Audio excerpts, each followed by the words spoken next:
श्री स्वामी समर्थ. चला तर मग आज आपला विषय आहे मंगळवारी अष्टमीला आपल्या कुलदेवीला नवस कसं करावं, कुलदेवीची सेवा कशी करावी. त्याचबरोबर आपल्या कुलदेवीचं अष्टमीला, मंगळवारी, पौर्णिमेला देवीचं मानसन्मान कसं करावं ते सगळं आज व्हिडिओमध्ये जाणून घेणार आहोत. व्हिडिओ स्किप करू नका, पूर्ण पहा. नवीन आला असाल तर एकदा चॅनलला सबस्क्राईब करा आणि बेल आयकॉनचं बटन दाबून ठेवा, म्हणजे अशी नवीन नवीन माहिती तुमच्यासाठी घेऊन येत असते, ते सगळ्यांच्या अगोदर तुमच्यापर्यंत पोहोचत असते. बघा, लवकरात लवकर प्रसन्न होणारे कोणते देवता असतात म्हणजे ते कुलदेव आहेत. आपले कुलदेवांची सेवा सोडून जर आपण दुसऱ्या देवांची सेवा केली तर आपल्याला खूप असे अडथळे येतात. म्हणून आपल्या कुलदेवीची सेवा आपल्या घरामध्ये झालीच पाहिजे. आणि सेवा म्हणजे काय करायचं आहे आपल्याला? मंगळवारी किंवा अष्टमीला, महिन्यातून 2 अष्टमी येतात आणि महिन्यातून 4 मंगळवार येतात, 4 किंवा 5. दर मंगळवारी आपल्या कुलदेवीचं जर टाक असेल तर त्याच्यावरती अभिषेक करायचा आहे. कुलदेवीची अभिषेक करून त्या टाकाला स्वच्छ पुसून हळदी कुंकू धूपदीप ओवाळून नैवेद्य दाखवायचा आहे आणि देवीची आरती करून घ्यायची आहे.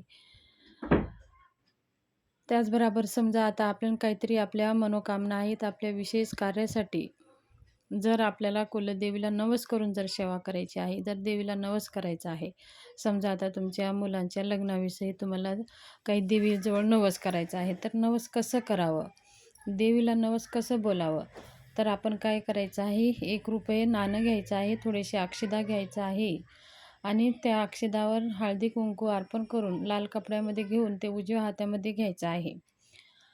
आपली कोणती कुलदेवी आहे त्या कुलदेवीचं स्मरण करायचं आहे. जर आता तुमची तुळजापूरची देवी असेल तर देवीला स्मरण करायचं आहे.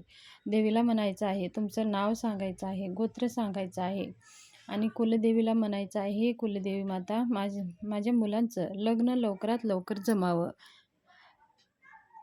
त्यांच्या लग्नामध्ये जे काही अडथळे येतात ते अडथळे दूर व्हावं. म्हणून मी आज तुमची दुर्गा सप्तशतीचे 14 पाठ करत आहे आणि माझ्याकडनं ही सेवा तुम्ही करून घ्या. म्हणून कुलदेवीला नवस करून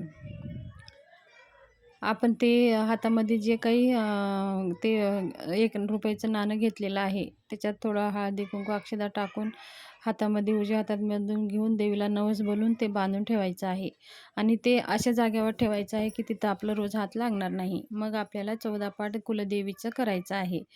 कुलदेवीचं पाठ पूर्ण झाल्यानंतर बघा, एखाद्या वेळेस आपल्या 14 पाठ होण्याच्या आधीच आपली मनोकामना पूर्ण होऊन जातात. मध्येच जर समजा आता तुमची काही मनातल्या इच्छा पूर्ण झाली तरीही तुम्ही ते 14 पाठ संकल्प केलेला आहे, देवीला नवस बोललेला आहे, ते नवस आपल्याला पूर्ण करायचं आहे. मग ते 14 पाठ पूर्ण झाले की आपल्याला कुलदेवीच्या मंदिरामध्ये जायचं आहे. आसपास जवळपासच्या एखादी आपल्या कुलदेवीचं मंदिर असेल तर तिथं जायचं आहे आणि कुलदेवीला नारळ, एक खण, वटी घेऊन जायचं आहे. वटी भरून कुलदेवीला जो काही तुम्ही नवस बोललेला आहे ते फेडायचं आहे. सांगायचं आहे, कुलदेवी माता, मी तुझं नवस केलं होतं, माझ्या मनासारखं घडलेलं आहे आणि म्हणून मी आज तुझी हेच नवस तुझं फेडायला आलेली आहे. म्हणून कुलदेवीला वटी भरून आपण जे काही बांधून ठेवलेलं आहे ते साहित्य ते कुलदेवीच्या चरणी ठेवून मग यायचं आहे. हे तुम्हाला मंगळवारी किंवा अष्टमीला करायचं आहे. समजा आता तुमचं नवस जवळ होणार नाही तवर ते साहित्य घरातच ठेवायचं आहे. ज्यावेळेस तुमचं नवस पूर्ण झालं, तुमची इच्छा पूर्ण झाली, तुमच्या मनासारखं घडलं तर ते कुलदेवीच्या चरणी नेऊन अर्पण करून द्यायचं आहे. एखाद्या वेळेस 14 दिवस लागू शकतात, एखाद्या वेळेस महिनाभरही लागू शकतात, पण सेवा आपल्याला कंटिन्यू करत राहायची आहे. आपले 14 पाठ झाल्यानंतर आपण मग सेवा सोडायची का? तर नाही. दररोज सप्तशती ग्रंथाचे एक अध्याय दररोज वाचायचा आहे. दुर्गा सप्तशती 14 पाठ म्हणजे 14 वेळा तो ग्रंथ पूर्ण वाचणे, म्हणजे 13 अध्याय आहेत, 13 अध्याय पूर्ण वाचणे. अगोदर किलक आहे, रात्री सुक्त आहे, त्याच्यानंतर त्या अगोदरच्या ज्या सेवा आहेत ते पूर्ण करून 13 अध्याय पूर्ण वाचून झालं तर आपल्याला 1 पाठ होतो. असं तर पूर्ण 14 अध्याय होऊन असे 14 वेळेस वाचलं तर 14 पाठ आपले पूर्ण होतात.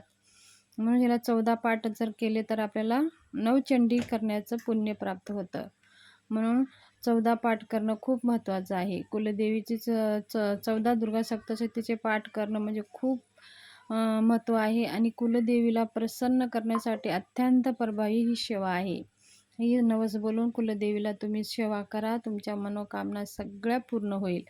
तुमचं 14 पाठ पूर्ण होण्याच्या आधीच आई कुलदेवीचं कृपा आशीर्वाद तुमच्यावरती होईल.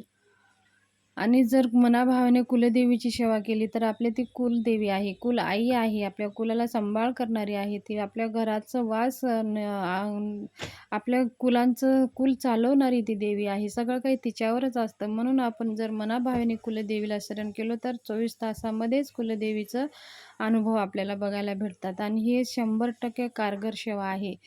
कुलदेवीची सेवा सोडून आपण दुसऱ्या देवीची करायला गेलो तर ती घरची कुलदेवी रुष्ट होते. मग ते आपल्याला खूप त्रास होतो. म्हणून आधी आपल्या कुलदेवीची सेवा करायची आहे.